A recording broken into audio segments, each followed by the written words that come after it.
reaction video. We got another reaction video.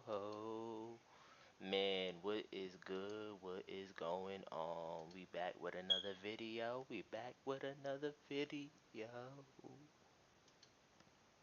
Man, for this one ISO team, we will be reacting to 6 most disturbing moments caught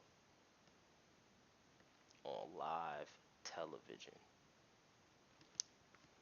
I don't know how we gonna feel about this one.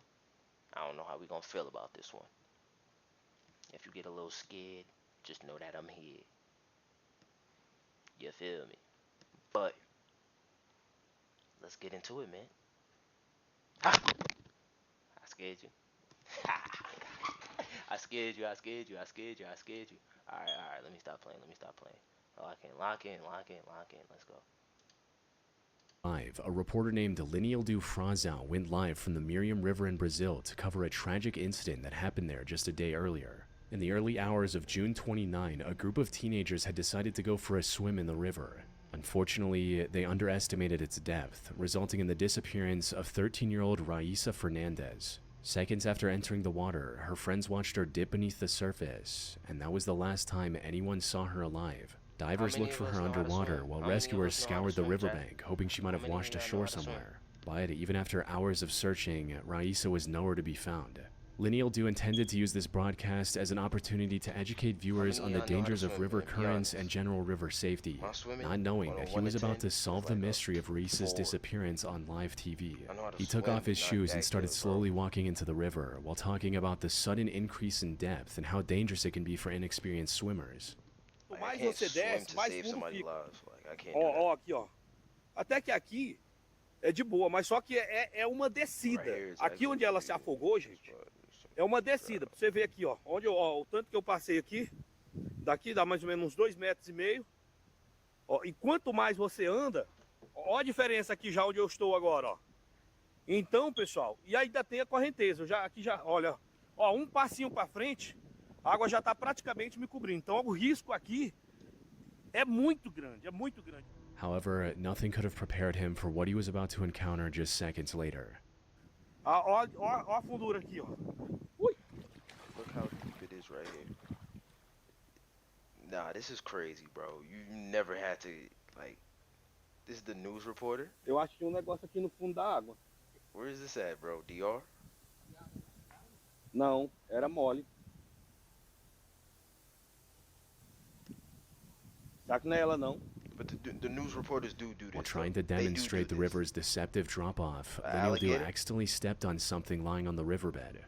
It was too soft and organic feeling to be a rock or a submerged log, which caught him off guard. The murky water made it impossible to see beneath the surface. But Leniel Du was starting to realize what it could be, leaving him too disturbed to go back and investigate further. He got out of the water and contacted authorities immediately. And it wasn't long before divers recovered the remains of Raíssa from that exact spot. Man. Later autopsy report confirmed that there was no foul play involved. What happened to her was nothing more than a tragic accident. What? There is a lot about the job that isn't actually that fun. Hey, chat, man. Y'all better learn how to swim, bro.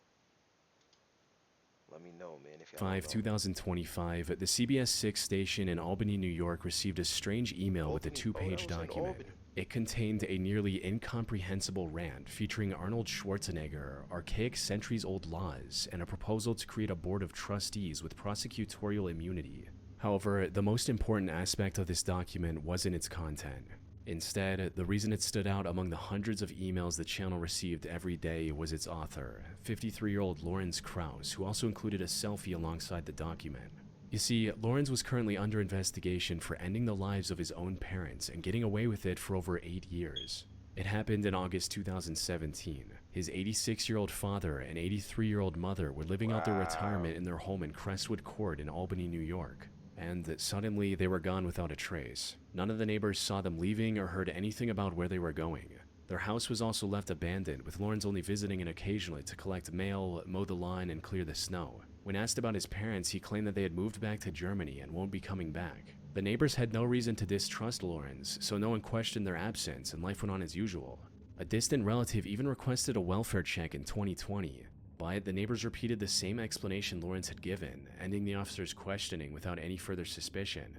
It wasn't until mid-2025 that the Albany police became aware of something shady going on with the Krause family. Someone had been collecting Lawrence's parents' social security payments, even though the two hadn't been seen in years. This resulted in the police launching a formal investigation, and after months, finally executing a search warrant at the Krause home on September 23rd. Over the next 48 hours, detectives collected thousands of financial documents and other evidence. More importantly, they discovered the remains of Lawrence's parents buried in the backyard.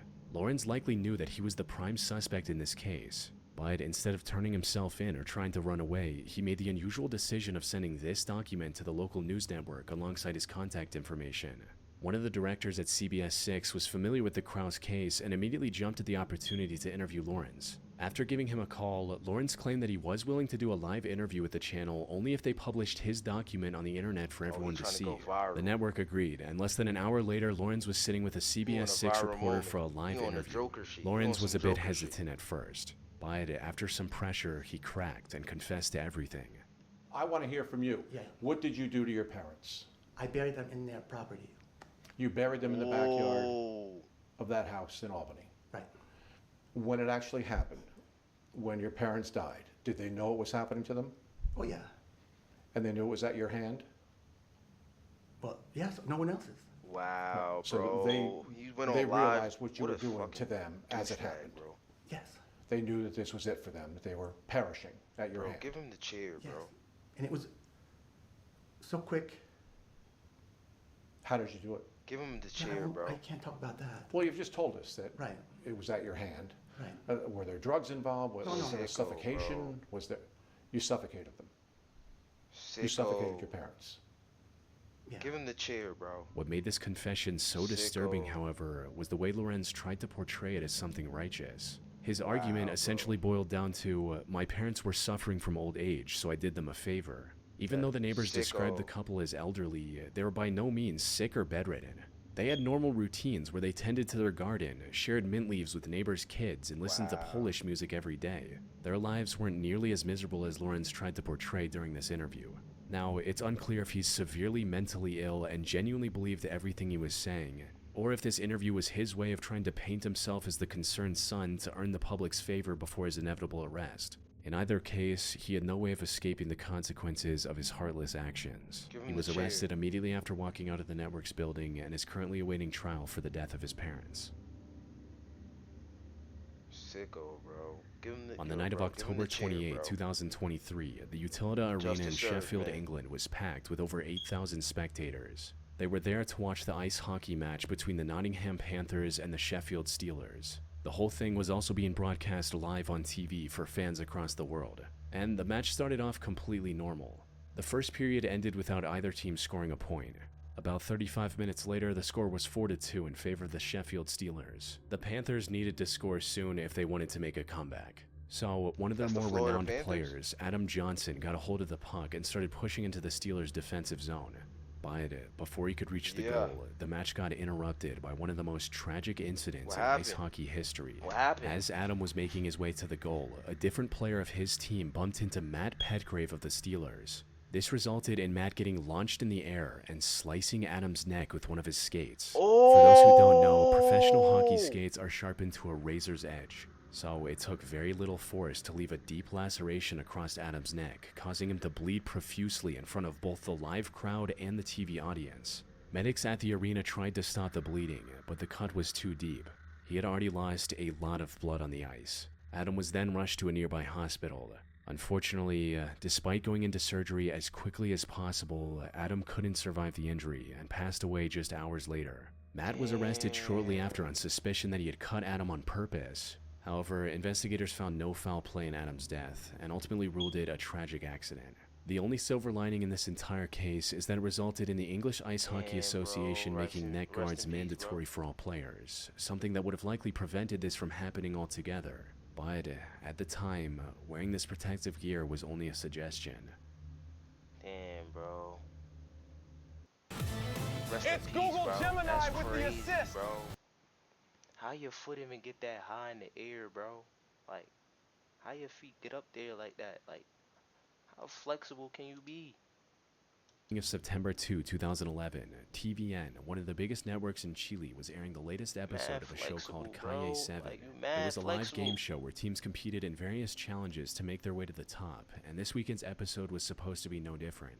But things took a disturbing turn about halfway through the episode when the show's host interrupted the competitors seemingly out of nowhere and told them to stop. Stop the competitors, we need to stop the competitors, please. Just receive some information that is very difficult to share. No habíamos querido decir nada antes de chequear bien lo que estaba sucediendo porque compromete a personajes del canal, a personas muy queridas, a un equipo del canal, entre ellos Felipe Camiroaga y Roberto Bruce, que también estaba en aquel vuelo a la isla de Juan Fernández, según tengo entendido. Es información que nos está llegando en este momento.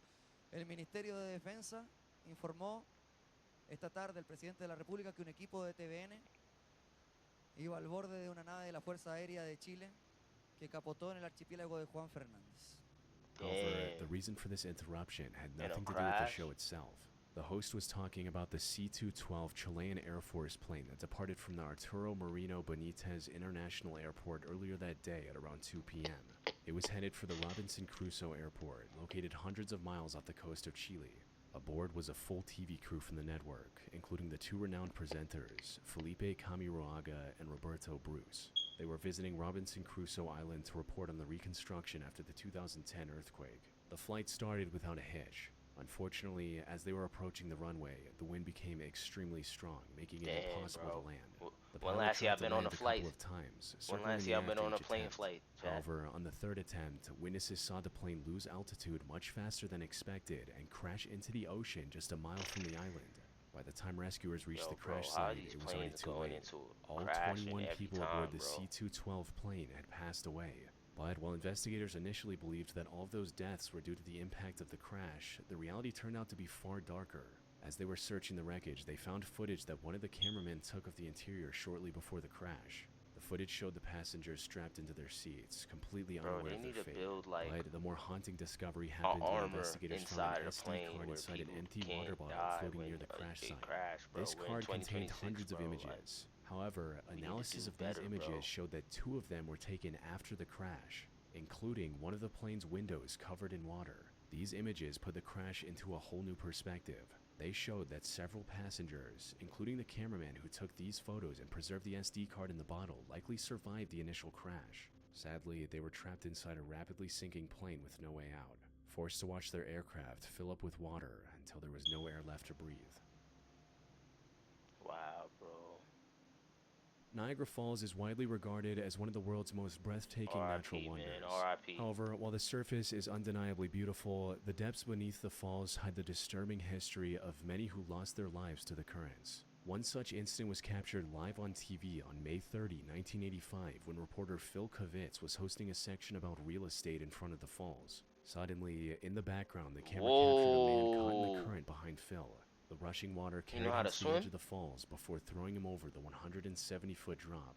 And while a lucky few have survived the fall from the Niagara Falls, he wasn't one of them. The treacherous terrain under the falls also made it difficult to retrieve his remains. Once recovered, investigators identified the man as 56-year-old Robert Arens and concluded that the act was deliberate. However, Robert was only one of the 5,000 bodies that have been recovered from the foot of the falls in the last 175 years. That's crazy. Many of these 5,000 deaths were intentional, but there were a lot that weren't. And unfortunately, surviving a fall from Niagara Falls is near impossible. Once you fall in, the cold water makes it extremely difficult to breathe, making it even more challenging to swim to the surface. The water near the edge can also move at over 60 miles per hour, adding another layer of difficulty to an already impossible challenge. But the jagged rocks at the base of the falls. Damn, bro, how is Niagara Falls even made, bro? Like, how they even made that, bro? Like, damn. On the 23rd of August 2010 at around 10 a.m., 21 tourists from Hong Kong returned to their tour bus after visiting the historic Fort Santiago in Manila, Philippines. They were also accompanied by 3 Filipino tour guides, and the trip had been going fantastic so far. But just as they were about to set out to the next location, they got interrupted by a middle-aged man in a police uniform. He was openly carrying multiple firearms, and his demeanor made it clear he wasn't afraid to use them either. something that became even more apparent as time went on. For now, things started off fairly calm, with him asking the driver for a ride to the next station. The bus driver tried to reject the request respectfully, explaining that he couldn't let him on because it was a private vehicle, not a public bus. However, the man wasn't having any of it. As soon as the bus driver rejected his request, he equipped one of his firearms and claimed that he was taking the bus hostage. This was 55-year-old Rolando Mendoza, a police officer with nearly 30 years of service. But he'd recently been fired over drug charges that Rolando claimed were untrue. Getting fired left him with no pension after 3 decades of hard work. And while he tried to fight for his job through official means, his superiors wouldn't listen. In an act of desperation and defiance, Rolando took this bus full of tourists hostage and presented a single demand.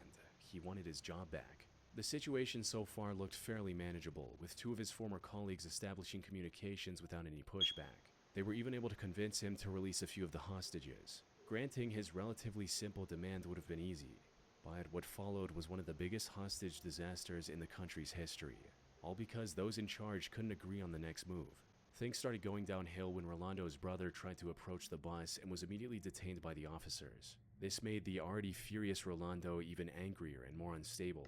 The situation only got worse once the media got involved. Nearly every news channel in the country started broadcasting the situation live. They talked about everything, including the plans officials were making outside. Yo, bro, just give him what he however, wants, was bro. that the bus had a working TV, and Rolando was watching and listening in on everything. This could have helped him formulate a plan and get what he wanted without hurting anyone. Unfortunately, the lackluster response from the officials made a peaceful resolution near impossible. His anger reached a boiling point when he saw how his brother was being treated by the police on live TV. This resulted in Rolando getting blinded by rage and opening fire on the hostages. Around the same time, the bus driver managed to free himself from the handcuffs Rolando put him in and escape through the driver's side door. Oh yeah, he was out of it. While he was able to remain unharmed, other hostages weren't as lucky, since, according to the bus driver, they were all dead, leaving Rolando alone in the bus. This revelation gave authorities the go-ahead to surround the bus and try to break in without any more casualties. But Rolando wasn't willing to go down without a fight. As soon as they tried to enter through the emergency exit, Rolando opened fire, hitting one officer on his bulletproof helmet and barely missing the others. So the officers thought of a different strategy. They flooded the back of the bus with tear gas, forcing him to the front, right into the crosshairs of a sniper, finally ending the hostage crisis. It wasn't until after his death that police realized the bus driver had misunderstood the situation and that 9 of the hostages were still alive. The massive loss of innocent lives broadcast live for the world to see, coupled with officials making wrong decisions at every turn, drew intense global scrutiny, marking this as one of the worst and most tragic incidents in Filipino history. Damn, bro. Damn, chat. Yo, that right there was insane. I'm not gonna lie, bro. That's why you just gotta, thank God, bro. Every morning you get to wake up, man. God is the greatest. God is the best. Hope y'all stay blessed, getting everything that y'all need, including rest. Ooh, and that's the rest. Man, I'm out, man. Love y'all, man. Until the next video, out.